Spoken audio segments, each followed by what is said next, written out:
Assalamualaikum warahmatullahi wabarakatuh. Perkenalkan, nama saya Debbie Pafangsi dengan stambuk N1D1 18061.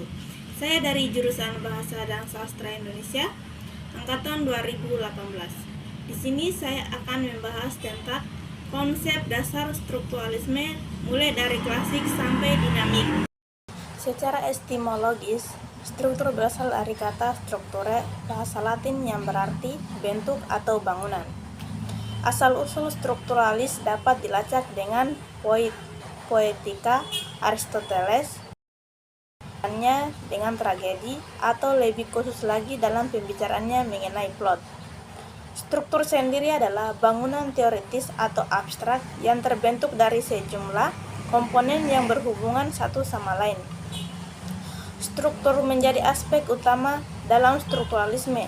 Dengan kata lain, strukturalisme adalah teori yang menyatakan bahwa berbagai gejala budaya dan alamiah sebagai bangunan teoritis atau abstrak yang terdiri dari atas unsur-unsur unsur-unsur yang berhubungan satu sama lain, relasi sintagmatis dan paradigmatis. Strukturalisme juga beranggapan bahwa seluruh organisasi manusia ditentukan secara luas oleh struktur sosial atau psikologi yang mempunyai logika independen yang menarik berkaitan dengan maksud,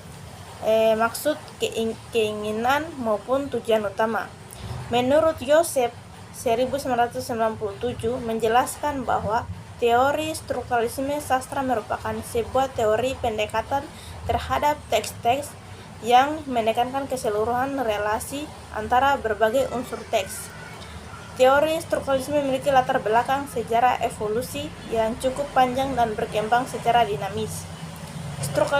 Strukturalisme menentang teori mimetik atau yang berpandangan bahwa karya sastra adalah tiruan atau kenyataan. Teori ekspresif yang menganggap sastra pertama-tama sebagai ungkapan perasaan dan watak pengarang, dan menentang teori-teori yang dianggap sastra sebagai media komunikasi antara pengarang dan pembacanya. Dengan adanya perbedaan pendapat dalam teori, strukturalisme sendiri dapat dibagi menjadi tiga jenis, yaitu strukturalisme formalis, strukturalisme genetik. Di sini saya akan menjelaskan tiga jenis struktur. Yang pertama, strukturalisme formalis. Istilah formalisme atau dari kata lain forma yang berarti bentuk, wujud, berarti cara pendekatan dalam ilmu dan kritik yang mengesampingkan data biografis, psikologis, ideologis, sosiologis, dan mengarahkan perhatian pada bentuk karya sastra itu sendiri. Bagian B, strukturalisme dinamik. Secara etimologis, struktur berasal dari kata structure, bahasa Latin yang berarti bentuk atau bangunan.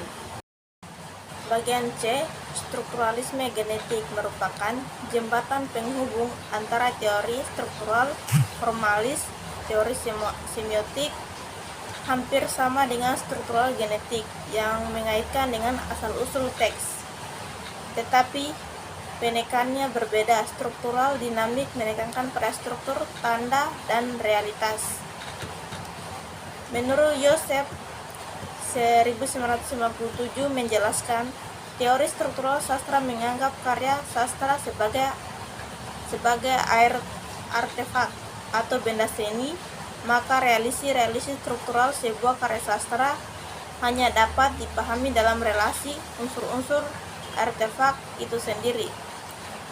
Komponen-komponen tersebut memiliki aksentuasi pada berbagai teks sastra.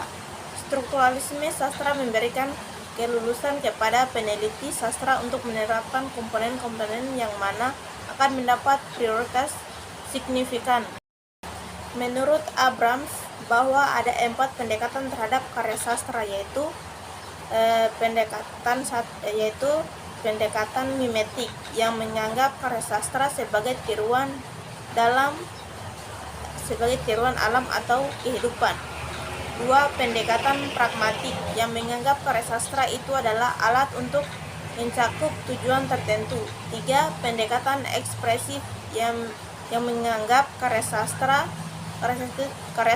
sebagai ekspresi perasaan, pikiran, dan terlepas perasaan, pikiran, pengalaman penyair. 4. Pendekatan objektif yang menganggap karya sastra sebagai suatu otonom, terlepas dari alam sekitarnya, pembaca, pengarang. Adapun unsur-unsur strukturalisme, ada 3 pokok jenis karya sastra adalah: 1. Dalam prosa terdiri dari tema, peristiwa, kejadian, latar, setting, penokohan, perwatakan, alur, plot, sudut pandang, dan gaya bahasa. 2.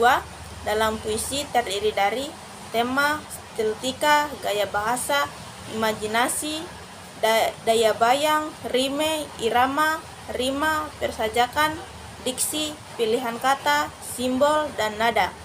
Bagian 3. Pada drama terdiri dari tema, dialog, peristiwa, kejadian, latar, setting, penokohan, perwatakan, alur, plot, dan gaya bahasa.